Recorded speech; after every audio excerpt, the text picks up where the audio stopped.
Hello everyone, সকলকে Shampa daily লাইফস্টাইলে welcome. সাথে শুভ সকালের অনেক অনেক অনেক শুভেচ্ছা।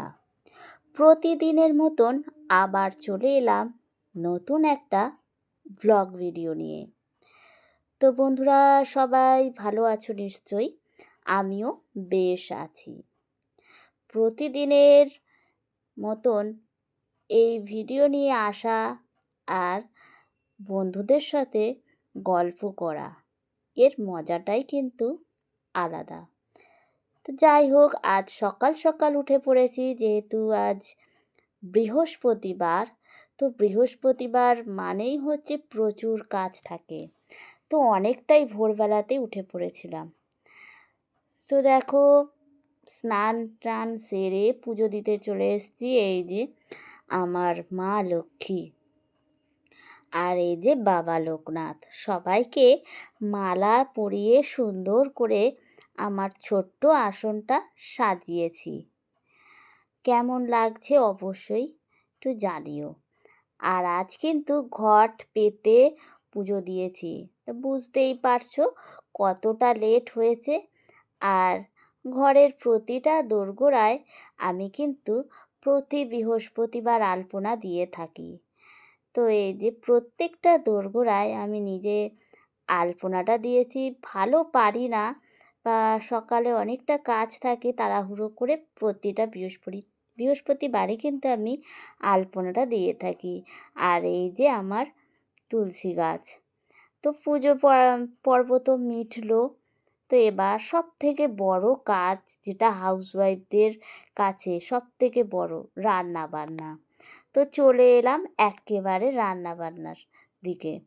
মাঝখানে আর বলতে গেলে ক্যামেরাটা অন করতেই পারিনি, এটা ওটা কাজ থাকে, তো সব মিলিয়ে ঝুলিয়ে আর হয়ে ওঠেনি।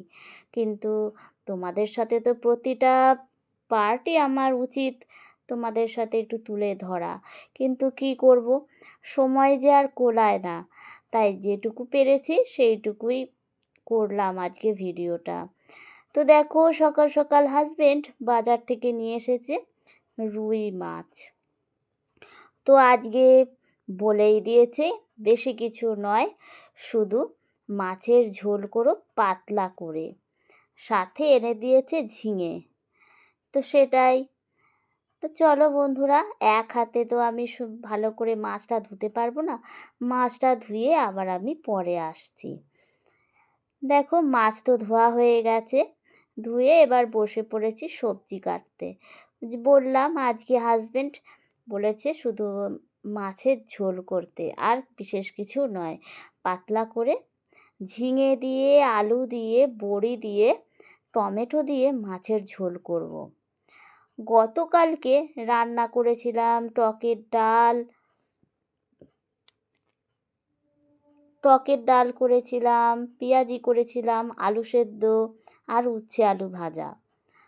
তো দুপুরবেলায় হাজবেন্ডের এতটাই কাজের চাপ ছিল যে বলতে গেলে না খাওয়ার মতনই খেয়েছে। তো খাবার দাবার সবই পড়ে রয়েছে। তো কী করব, তার জন্য বলেছে আজকে আর বেশি কিছু না, শুধু মাছের ঝোলটা করতে পাতলা করে, আর যে কিছুটা ডাল রয়েছে, উচ্ছে আলু ভাজা রয়েছে, সেইগুলো দিয়ে মিলিয়ে ঝুলিয়ে কর্তাগিন্নির কিন্তু আজ দুপুরটা ভালোই চলে যাবে। আর বৃহস্পতিবার বলতে গেলে প্রচণ্ড কাজের চাপও থাকে, তাই আমারও একটু সুবিধা হয়ে গেল, এই সুযোগটা আমিও কাজে লাগিয়ে নিলাম। যে মাছের ঝোল আর কতক্ষণ লাগবে, তাড়াহুড়ো করে মোটামুটি তাড়াতাড়ি রান্নাটা হয়ে যাবে। তো দেখো, সবজি কাটতে বসে পড়েছি, ঝিঙে আলু দিয়ে করব, যেহেতু ঝিঙে আলু পেঁয়াজ আদা সব কিছু কেটে একেবারে ঝটপট করে রান্নাটা বসিয়ে দেব।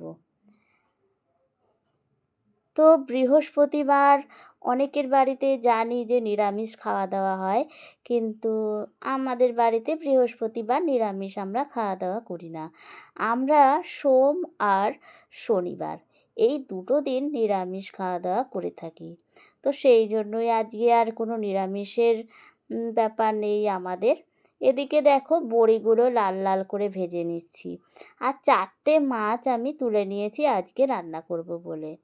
তো দেখো 4টে মাছ আমি ভালো করে এপিঠ ওপিঠ লাল লাল করে ভেজে নিচ্ছি। মাছ ভাজার ওপরেই কিন্তু মাছের টেস্ট নির্ভর করে। তাই যথার্থভাবে মাছটাকে কিন্তু ভালো করে ভাজতে হবে। আর মাছ যদি ভালো হয় তাহলে কিন্তু মাছের তরকারিটাও ভীষণ ভালো হবে। তো রান্না করছি যে মানে স্মেলটা আসছে, মনে তো হচ্ছে মাছটা কিন্তু ভীষণ ভালো সুস্বাদুই হবে। তো সেই অর্থে তো মাছের তরকারিটাও নিশ্চয়ই ভালো হওয়ার কথা। আর দেখো এখানে ঝিঙে, আলু, পেঁয়াজ, টমেটো আর বড়ি সব কিছু রেডি করে রেখে দিয়েছি। আর কথা বলতে বলতে দেখো আমার মাছের তরকারি একদম টকবক করে ফুটছে। তো এরকম পাতলা করে গরমকালে মাছের ঝোল খেলে কিন্তু ভীষণই শরীরের পক্ষে ভালো। অল্প তেল মশলা দিয়ে ঝিঙে দিয়ে, ঝিঙেটা তো এমনি বলতে গেলে খুব ভালো সবজি, শরীরের পক্ষে খুবই ভালো। তো এই ঝিঙে দিয়ে বলো, পটল দিয়ে বলো, মাছের ঝোল রান্না করলে মাছের ঝোল কিন্তু ভীষণই সুস্বাদু হয়ে থাকে। আর এখানে আমি কালো জিরে ফোড়ন দিয়েছি। আর দেখো বললাম যে আগের দিনের ডালও রয়েছে। তো ডালটা তো আর শুধু শুধু খাওয়া যাবে না, তার জন্য একটু ব্যাট পাঁপড় ভেজে নিচ্ছি। আর তো মোটামুটি যা আছে সব মিলিয়ে ঝুলিয়ে আজকে দুপুরটা ভালোই জমজমাট হয়ে যাবে খাওয়া দাওয়াটা। আর পাশের ওভেনে কিন্তু আমি ভাতটা কিন্তু করে নিয়েছি। মানে ভাত তো আমি একবারে করি না, দুবারে। প্রথমবারে একবার ফুট দিয়ে রেখে দিই 1-1.5 ঘন্টার জন্য, তারপরে আবার খাওয়ার আগে মোটামুটি ওই 12:30টার মধ্যে আর একটা ফুট দিয়ে আমি ভাতটা নামিয়ে ফেলি। আমার ভাত কিন্তু ঝরঝরেও থাকে, সাথে খাওয়ার টাইমে গরমও থাকে। এই যে দেখো বন্ধুরা, তোমাদের বললাম আগের দিনের কিছু খাবার বেঁচে গেছে। এই যে ডাল রয়েছে, টকের ডালও করেছিলাম, আর প্লেন ডালও করেছিলাম, দুটোই রয়ে গিয়েছে। আর এই যে মাছের ঝোলের ফাইনাল লুকটাও তোমাদের সাথে শেয়ার করব সাথে। আগে আমি একটু পাঁপড় ভাজাটা তোমাদের দেখিয়ে দিই। দেখো ক্যামেরা শ্যুট করতে গিয়ে কয়েকটা পাঁপড় লাল লাল হয়ে গিয়েছে, আর কি করব, পুড়ে গেছে। যাই হোক, আমারই দোষ, যেহেতু ক্যামেরাতে দেখতে দেখতে এদিকে পাঁপড়টা ধরে গেছে একটু। আর এই যে দেখো আমার মাছের ঝোলের ফাইনাল লুক, দেখেই কিন্তু বোঝা যাচ্ছে একদম কম মশলা তেল দিয়ে সবজি দিয়ে মাছের ঝোলটা দারুণ টেস্টি হয়েছে। কিন্তু খেয়েছিলাম আমরা, আমার হাজবেন্ড তো দারুণ খেয়েছে। আজকে বলছে যে খাওয়া দাওয়া করে 2টো ভাত কিন্তু আমি বেশিই খেয়েছি মাছের ঝোল দিয়ে। আর এই যে উচ্ছে আলু ভাজা, আর এই যে আমার গরম গরম ঝরঝরে ভাত, যেটা মানে গরম থাকলে দুপুরের ভাত কিন্তু খুব তৃপ্তি করেই আমরা সবাই খাই। তো দেখো সব কাজ হয়ে গেছে। তো হাজব্যান্ড এখনও কাজ থেকে আসেনি, তো এলেই আমরা লাঞ্চে বসবো। তো এই ফাঁকটাতে ভাবলাম কিছু আম কেটে রেখেছিলাম, তো সেটা দিয়ে একটু ঝটপট করে আচার বানিয়ে নিই। এর আগের দিনও আচার বানিয়েছি, সেটা একটু টক ঝাল হয়ে গেছে। তো হাজব্যান্ড বললো যে একটু মিষ্টি আম আচার করলে ভালো করতে। তাই বললাম ঠিক আছে, আম তো আছে, তাহলে তোমার জন্য আমি মিষ্টি আচার একটু বানিয়ে দেবো। আজ সেটাই করছি, মিষ্টি করে একটু বানাবো। এটা শুধু ওর জন্যই রেখে দেবো। আর এদিকে দেখো আচার বানাতে বানাতে আমার হাজব্যান্ডও এসে গেছে। এসে ও একটু বসলো, একটু জিরোলো, তারপরে একটু জল দিলাম। যতই হোক গরমের মধ্যে বাইরে কাজ করতে হয়, তো এসে একটু জল দিয়ে দিলাম। তারপরে ও বাথরুমে গেছে, একটু রেস্ট নিয়ে বাথরুমে গেছে স্নান করতে। বেরোলেই পুজো টুজো দিয়ে তারপরে খাওয়া দাওয়াটা সেরে নেবো। আর আচারটা কিন্তু আমি বাতাসা দিয়ে করব, গুড় বা চিনি দিয়ে করব না। প্রতিদিন বাতাসা দিয়ে পুজো দিই তো, আর পুজো দিতে দিতে অনেকগুলো বাতাসা জমে গেছে। এর আগের দিনের আচারটাও আমি বাতাসা দিয়েই করেছিলাম। এই আচার বানিয়ে বানিয়ে বাতাসাটা একটু কমেছে, তো আজকেও সেরকম বাতাসা দিয়েই আমি আচারটা বানাচ্ছি। তো এদিকে আমার হাজব্যান্ড স্নান সেরে বেরিয়েও পড়েছে। এবার ও শুধু পুজোটা করে নিলেই তারপর আমরা একসাথে খাওয়া দাওয়া করে নেব। দেখো স্নান সেরে ওর পুজোটাও সেরে নিচ্ছে। আর আমাদের বাড়িটা একদমই নতুন, বেশি দিন হয়নি, তাই এখনো পর্যন্ত মানে আমাদের ঠাকুরের আসন বা ঠাকুরের ঘরটা এখনও করা হয়নি।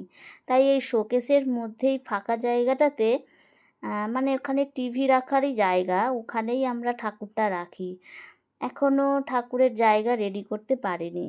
অবশ্যই তোমাদের আশীর্বাদের একটা ঠাকুরের ঘর অবশ্যই করতে পারবো পরবর্তীকালে। তো যাই হোক, তারপর পুজো টুজো দিয়ে চলে এসছে আমার হাজব্যান্ড, আমি খাবার দাবার দিয়েও দিয়েছি। এবার দুজনে মিলে একটু শান্তি করে গল্প করতে করতে খাওয়া দাওয়া করব। কেননা আবার খাওয়া দাওয়া করে ও তো কাজে বেরিয়ে যাবে, তখন আবার সেই রাতে কথাবার্তা হবে। তাই এই রোজই প্রতিদিন লাঞ্চ করতে করতে দুজনে একটু গল্প করি, তারপর তো যে যার মতন। তো ভিডিওটা বন্ধুরা আজকে কেমন লাগলো, যদি ভালো লাগে একটু লাইক কমেন্ট করে পাশে থেকো।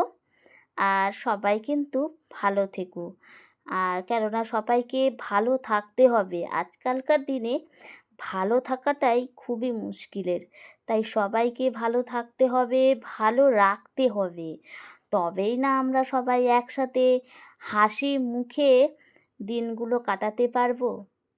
তো চলো, আজকের ভিডিওটা কথা বলতে বলতে এখানেই আপাতত শেষ করছি। আর অবশ্যই কিন্তু সবাই খুবই ভালো থেকো, একটাই কথা বলছি, ভালো থেকো, সুস্থ থেকো। আর তোমরাও